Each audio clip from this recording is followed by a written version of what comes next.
Being good at your job no longer guarantees leverage.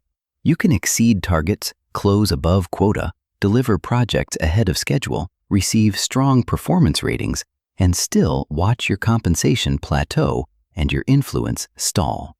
Because performance and leverage have separated.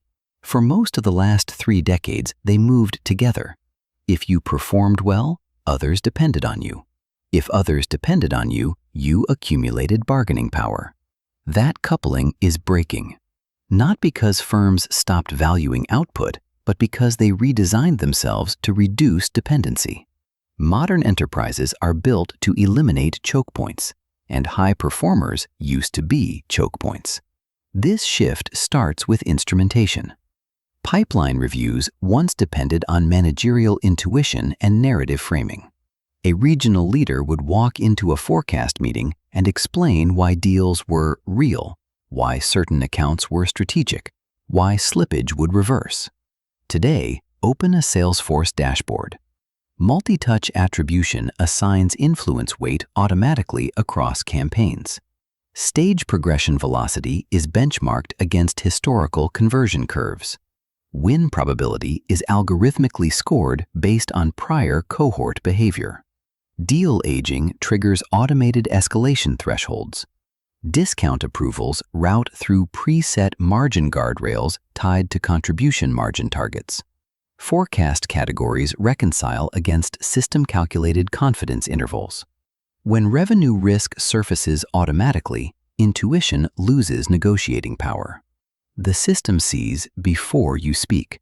Performance is visible without you narrating it. The second decoupling is substitution. Knowledge work that once required layers of interpretation is being absorbed into systems. AI-assisted proposal drafting reduces reliance on senior sales writers to synthesize messaging. Automated financial variance summaries compress analyst layers that once translated raw data into executive briefings. Workflow orchestration platforms reassign stalled tickets based on SLA thresholds without manual triage. Customer support bots resolve Tier 1 queries before escalation reaches a human queue. Budget forecasting models scenario plan headcount and expense envelopes before leadership meetings begin. Procurement platforms enforce preferred vendor logic and discount bands without discretionary negotiation. Output still happens, but fewer people are structurally required to produce it. And leverage only exists where removal creates friction. When friction disappears, bargaining power follows. The third decoupling is standardization. Organizations are compressing variance aggressively because variance is expensive. Playbooks are embedded directly into CRM fields so that sales motions follow predefined sequences. Approval matrices are hard-coded into procurement systems, so exceptions require multi-layer justification. Performance bands are normalized across geographies to eliminate local negotiation disparities. Quarterly targets cascade through structured OKR dashboards tied to centralized reporting. Risk thresholds are predefined in compliance software to reduce interpretive discretion. Renewal motions follow scripted lifecycle automation triggered by health scores. If you operate inside a system that already defines the right way, your excellence becomes execution quality, not structural control. Execution quality is rewarded. Structural control is protected. This is where many strong professionals misread the environment. They assume that increasing output restores leverage. So they respond rationally. They take on more accounts. They volunteer for cross-functional initiatives. They increase responsiveness. They refine presentations. They optimize workflows. They become the reliable operator everyone appreciates. Their ratings improve. Their visibility increases. Their workload expands. But their influence does not compound proportionally. Because influence no longer comes from how well you execute within architecture. It comes from who shapes architecture. You are confusing visibility with leverage. Being measurable does not make you powerful. It makes you optimizable. The modern firm is not asking who performs best. It is asking where dependency can be removed. Dependency used to live in people's heads. Now it lives in systems. Call recordings are searchable and transcribed. Slack threads are archived and indexed. Decision rationales are documented in shared knowledge bases. Revenue attribution is automated at the account level. Compliance trails are time-stamped for audit defensibility.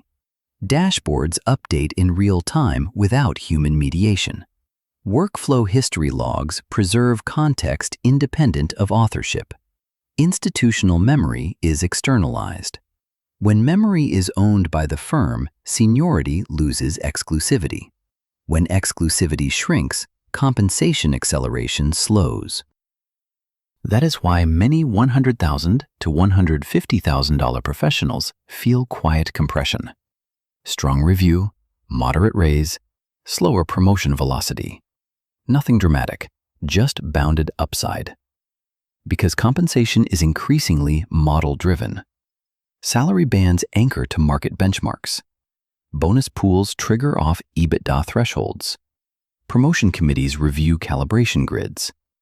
Headcount planning ties directly to margin dashboards. You are no longer negotiating with discretion.